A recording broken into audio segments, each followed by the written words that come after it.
I think that every gardener dreams of creating a garden that looks great throughout the entire growing season, not just the peak of summer. I've spent the last year studying gardens and reading old garden design books to deep dive into what makes a garden truly remarkable. One of the books I read was a book written by Christopher Lloyd called Succession Planting for Year-Round Pleasure.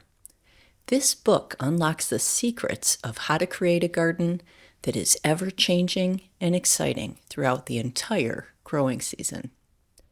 In today's video, I'm sharing some of the secrets unlocked in this wonderful book. We'll talk about what the book has to say about creating gardens that transition gracefully from one season to the next. This book is filled with insights we can adapt to our Midwest landscapes.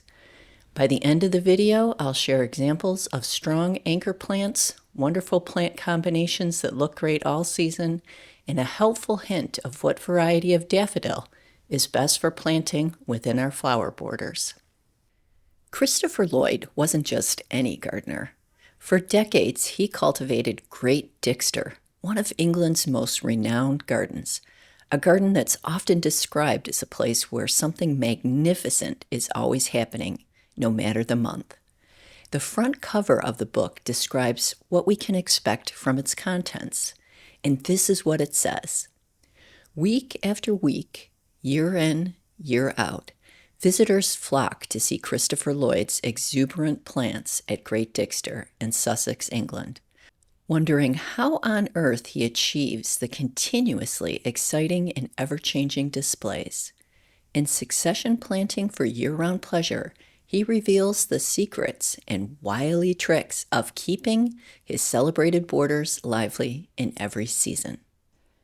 The book suggests ways that gardeners can achieve year-round interest in their gardens, using a mix of hard-working anchor plants, perennials, bulbs, self-sowers, and climbers.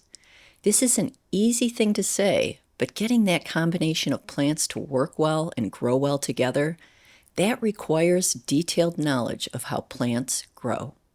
Like all artistic endeavors, there is no substitute for hands-on experience. If there was one lesson that I walked away with after reading this book, it's that we need to learn about plants and get our hands dirty, trying new things in our own gardens. What I appreciate most about this book is that it provides actual examples of successful planting combinations, including photographs showing the plants and what they look like throughout the entire growing season. It's always helpful, in my opinion, to have examples that we can reference as a starting point as we create our own gardens. We can use these starting points to then learn about more plant combinations that will thrive under our specific growing conditions. Lloyd himself writes in the book, "When you have a new plant, you must think first of where it is likely to succeed.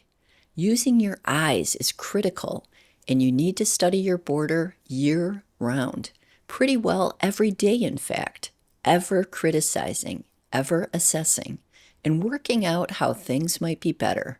You must never be afraid of change." It's not practical to share all the plant combinations from this book, but I want to touch on some important plants that we can use in our Midwest gardens. As I was reading the book, I looked up the plant varieties and tried to identify online sources where we can purchase these plants ourselves. There were a few plants that I could only locate from UK-based sources. Where this happened, I tried to locate a plant that I thought would be a good substitute for the Midwest. I'll be sure to share the links to the sources in the description of this video. And just as a friendly reminder, at Garden Moxie, I don't do sponsored posts or plants, so the sources that I share are ones that I use and have found myself. They're not sponsored. The book starts off by sharing a list of recommended plants referred to as anchor plants. Lloyd writes, "Structural plants are essential in any kind of planting, large scale or small. They provide the feel of continuity and the core to achieving a long season effect." He describes that anchor plants provide the framework of the border and that these non-flowering plants are essential to a strong design. Reading directly from the text, we learn, and I quote, "Non-flowering plants are important for many reasons. Foliage makes the border more digestible. If you focus on flowers only, the impact hits your eyes so they hurt. Foliage calms and has a unifying effect. It also prolongs a border's season so that it may well be year-round." End quote. So there are 4 anchor plants that I really want to share that I think would look great in our Midwest gardens. And the first one is Cornus alternifolia argentea, also known as the variegated pagoda dogwood. This looks like a stunning tree. One of the few sources I was able to locate this tree was on the Broken Arrow Nursery website in Connecticut, and they're growers of rare and unusual plants. And as you can see from the website, this variety of tree is currently unavailable. This is a small tree with colorful foliage and a horizontal branching habit. It grows about 10 to 12 feet tall and about 10 to 12 feet wide. The next anchor plant that I want to share is this Japanese maple, Acer palmatum songo kaku, or the coral bark Japanese maple. I was actually able to find this tree on a couple of websites. So we can see it here on the Tree Center website. And this tree gets approximately 15 to 25 feet tall and 10 to 12 feet wide. It's got attractive bark. The foliage is green during the growing season, but it has a dramatic color during the fall. I actually also found this on the Home Depot website, and a friend of mine recently purchased this plant from Home Depot, and this is pretty much what it looked like when it was received, when she received it. It was in wonderful shape, super healthy plant, and you can see here that it's really quite an affordable price. So I'll be sure to include links to both of these sources in the description below. Another anchor plant that Christopher Lloyd shared in the book was a variegated holly, and the variety was Golden King. I found this on the Davis Landscape Architecture website, and you can see it here. This tree has beautiful foliage and beautiful red berries. The only problem is that it's meant for, it looks to me like it's more of a warmer climate than the Midwest. I did some digging and I was able to find a Southern Living Plant Collections version of this variegated holly on the Home Depot website. The only thing is that I'm not 100% sure if this variety of holly gets the red berries in the autumn. I honestly could not find any information or photographs showing the berries, so that's just something to keep in mind.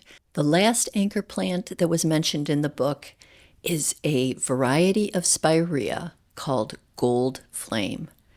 This plant is new to me, but when I found it on the Tree Center website, it looks like a stunner.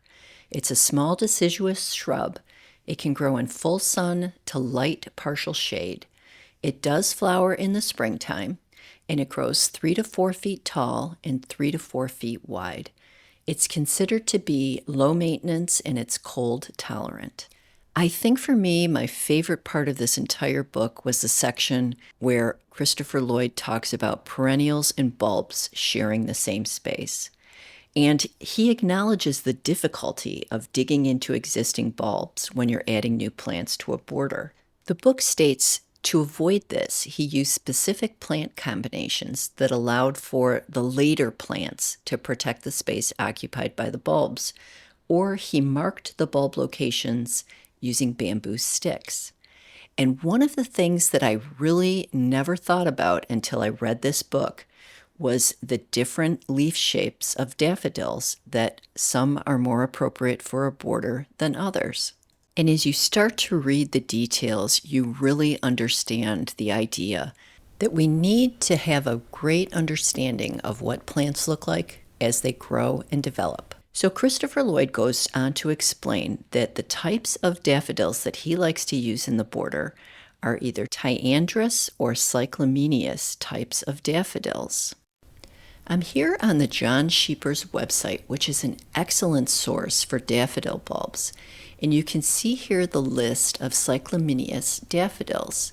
And this specific type of daffodil variety has very thin leaves, and it also has curved petals, like you can see here. So these petals kind of curve backwards, which is actually where it's got its name, because it kind of looks like a cyclamen flower. So again, there's a lot of varieties of this specific daffodil that we could use to put into our borders. The second variety of daffodil that's mentioned in the book is this Tyandrus daffodil. Now this daffodil often has flowers that kind of hang down and has more than one flower on each stem. And you can see there's, again, tons of varieties of these types of daffodils that would look great in our borders. The book goes on to specifically say what you must never use in any part of a mixed border are broad-leaved daffodils. I laugh because those are the only type of daffodils that I have in my border. And the book continues, I constantly see this mistake being made. They are far too aggressive, overlaying neighbors, and look a mess for many weeks after flowering. Quite honestly, I never really considered the leaves of a daffodil. So again, what a great lesson from reading this book. The book covers specific combinations of perennials and bulbs, and in next week's video, I want to cover 4 specific combinations that are covered in the book that I think are going to work great in a Midwest garden. I'd love to hear how you're enjoying this book. Please leave me some comments. That's it for this video, and we'll see you in part 2 next week.